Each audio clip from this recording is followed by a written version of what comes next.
নমস্কার, ভিল কিচেনে সবাইকে স্বাগত জানাই। আজকে আরেকটা নতুন রেসিপি নিয়ে আপনাদের সামনে চলে এসেছি। আর আজকে লাউ দিয়ে দারুণ একটা রেসিপি আপনাদের সঙ্গে শেয়ার করব। সম্পূর্ণ নিরামিষভাবে আপনারা সঙ্গে থাকুন, আশা করছি খুব ভালো লাগবে। এমনিতে তো লাউ দিয়ে আমরা অনেক রেসিপি খাই, তবে আজকে এই লাউয়ের নিরামিষ ঘন্ট রেসিপিটা কিন্তু একটু অন্যরকম। আপনারা সঙ্গে থাকুন। প্রথমে লাউটা কেটে নিচ্ছি। আর আজকে রেসিপিটা বলেছিলাম আগেই যে একটু অন্যরকম, তো তার জন্য দেখুন এখানে আমি 2-3 চামচ মতো গোবিন্দভোগ চাল নিয়েছি। এই চালটা ভিজিয়ে রাখবো।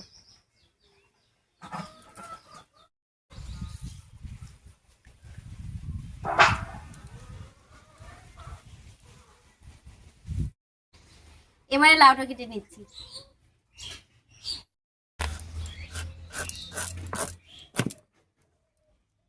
লাউটা দেখুন কত সুন্দর, বীজগুলো এখনো বড় হয়নি, একেবারে কচি। আর এই লাউটা কিন্তু এমনিতেও খুবই টেস্টি। ঋতু অনেকক্ষণ থেকে বসে আছে কিছু কাজ করার জন্য, তো ওকে এই শক্ত অংশটা দিয়ে দিলাম, ও গ্রেট করে নিচ্ছি। লাউয়ের খোসাটা কিন্তু বাটা খেতে, তারপর আলুর সঙ্গে মিশিয়ে ভাজা খেতেও দারুণ লাগে।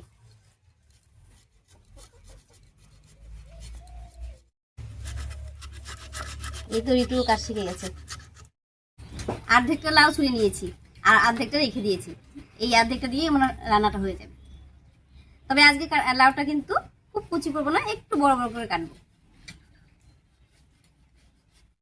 এমনিতে আমি লাউ ঘন্ট করলে খুবই ঝিঝি করে কাটি, তবে আজকেটা একটু বড় বড় করে কাটলাম।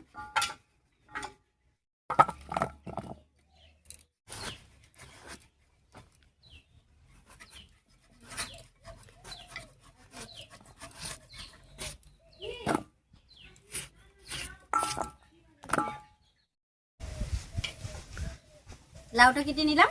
এবারে একটুখানি মশলা করে নিব। মশলার মধ্যে তেমন কিছুই না, 1 চামচ গোটা জিরা আর 1 টুকরো আদা একসঙ্গে করে বেটে নেব। আর আগেই বলেছিলাম যে রান্নাটা খুবই সহজ, খুব তাড়াতাড়ি হয়ে যাবে, তবে খেতে কিন্তু দারুণ লাগে।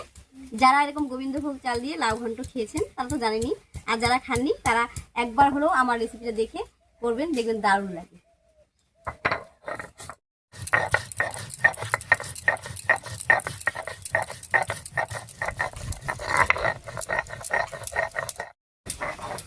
মশলাটা বাটা হয়ে গেল। এবারে উনুন জ্বালিয়ে ঝটপট করে রান্নাটা করে নেব।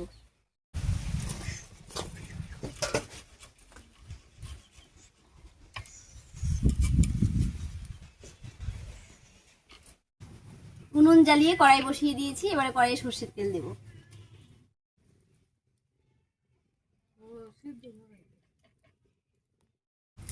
তেলটা গরম হয়ে গেলে ডালের বড়িগুলো ভেজে নেব। আর এখানে আমি বেশ কয়েকটা ডালের বড়ি নিয়েছি, এই তেলের মধ্যে ভেজে নেব।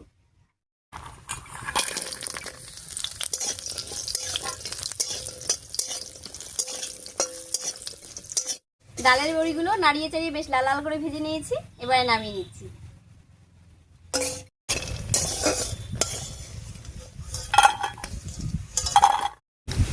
এবারে এই বড়ি ভাজার তেলের মধ্যেই ফোড়ন দেব। আর ফোড়ন দেব গোটা জিরা তেজপাতা দিয়ে।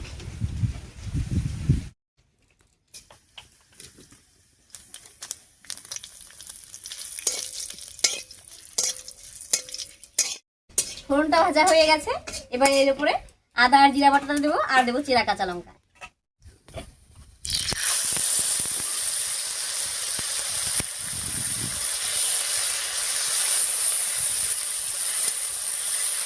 মশলা বাটা আর কাঁচা লঙ্কাটা ফোড়নের উপরে দিয়ে একটু রান্না করে নিয়েছি। এবারে কেটে রাখা লাউটা দেবো।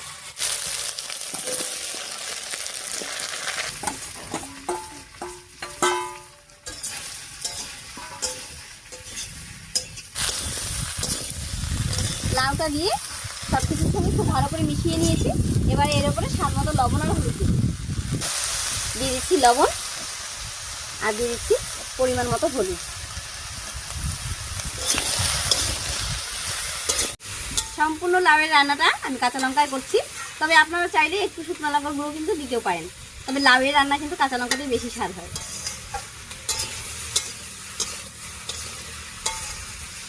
হলুদ লবণ দিয়ে লাউটা খুব ভালো করে নাড়িয়ে নিয়েছি। এবারে ঢাকা দিয়ে 4-5 মিনিট রান্না করে নেব।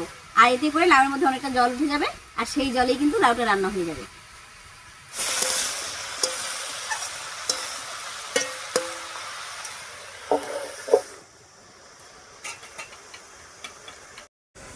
লাউটা ঢাকা দিয়ে রান্না হতে থাকে, আর এই ফাঁকে আমি যে গোবিন্দভোগ চালটা ভিজিয়ে রেখেছিলাম চালটা বেটে নিচ্ছি।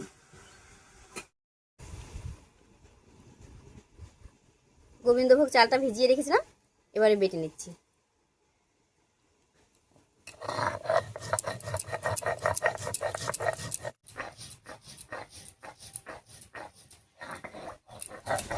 গোবিন্দভোগ চালটা বাটা হয়ে গেছে, একবার নামিয়ে নিচ্ছি।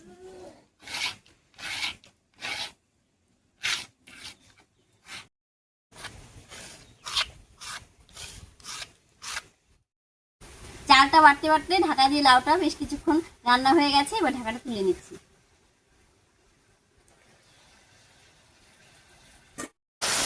কোনো রকম জল দিইনি, তাও দেখুন কত জল উঠে গেছে। আর এই জলেই কিন্তু লাউটা অনেকটা রান্না হয়ে গেছে, দেখুন নরম হয়ে গেছে। এবার এর মধ্যে ভেজে রাখা ডালের বড়িগুলো দেবো।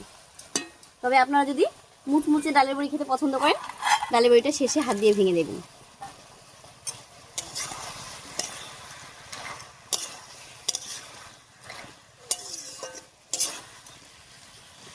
ডালের বড়িটা দেওয়ায় লাউয়ের মধ্যে যে অতিরিক্ত জলটা ছিল সেটা অনেকটা টেনে গেছে, আর ডালের বড়িগুলো সেদ্ধ হয়ে গেছে। আর আমি কিন্তু ঢাকা দিইনি, বেশিক্ষণ ঢাকা দিয়ে লাউ রান্না করলে লাউ কিন্তু টক হয়ে যায়, খেতে ভালো লাগে না। আর এমনিতেও লাউয়ের তরকারি বা মুলোর তরকারি বেশি ঢাকা দিয়ে রান্না করলে টেস্ট চলে যায়। আর এই তরকারিগুলো কিন্তু ঠান্ডা হলে খেতে বেশি ভালো লাগে গরমের থেকে। এবার এর মধ্যে দিয়ে দিচ্ছি গোবিন্দভোগ চাল বাটাটা, একসঙ্গে একবার বাটিটা ধুয়ে একটু জল দিয়ে দিচ্ছি। এবারে মিশিয়ে নেব।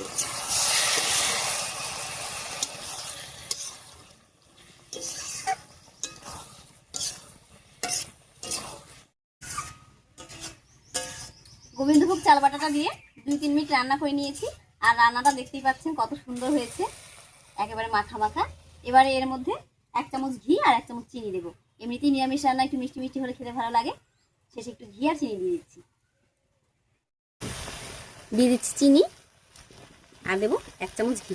তবে আমি একটুখানি ধনেপাতাও দেবো, আপনারা পছন্দ করলে দেবেন, আর যদি পছন্দ না করেন তাহলে দেবেন না।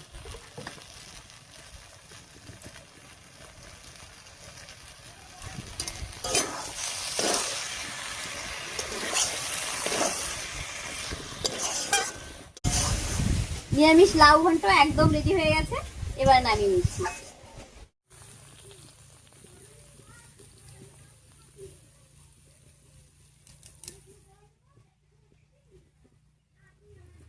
যাই হোক, আজকের এই ছোট্ট সহজ লাউয়ের নিরামিষ রেসিপিটা আপনাদের কাছে কেমন লেগেছে অবশ্যই কমেন্টে জানাবেন।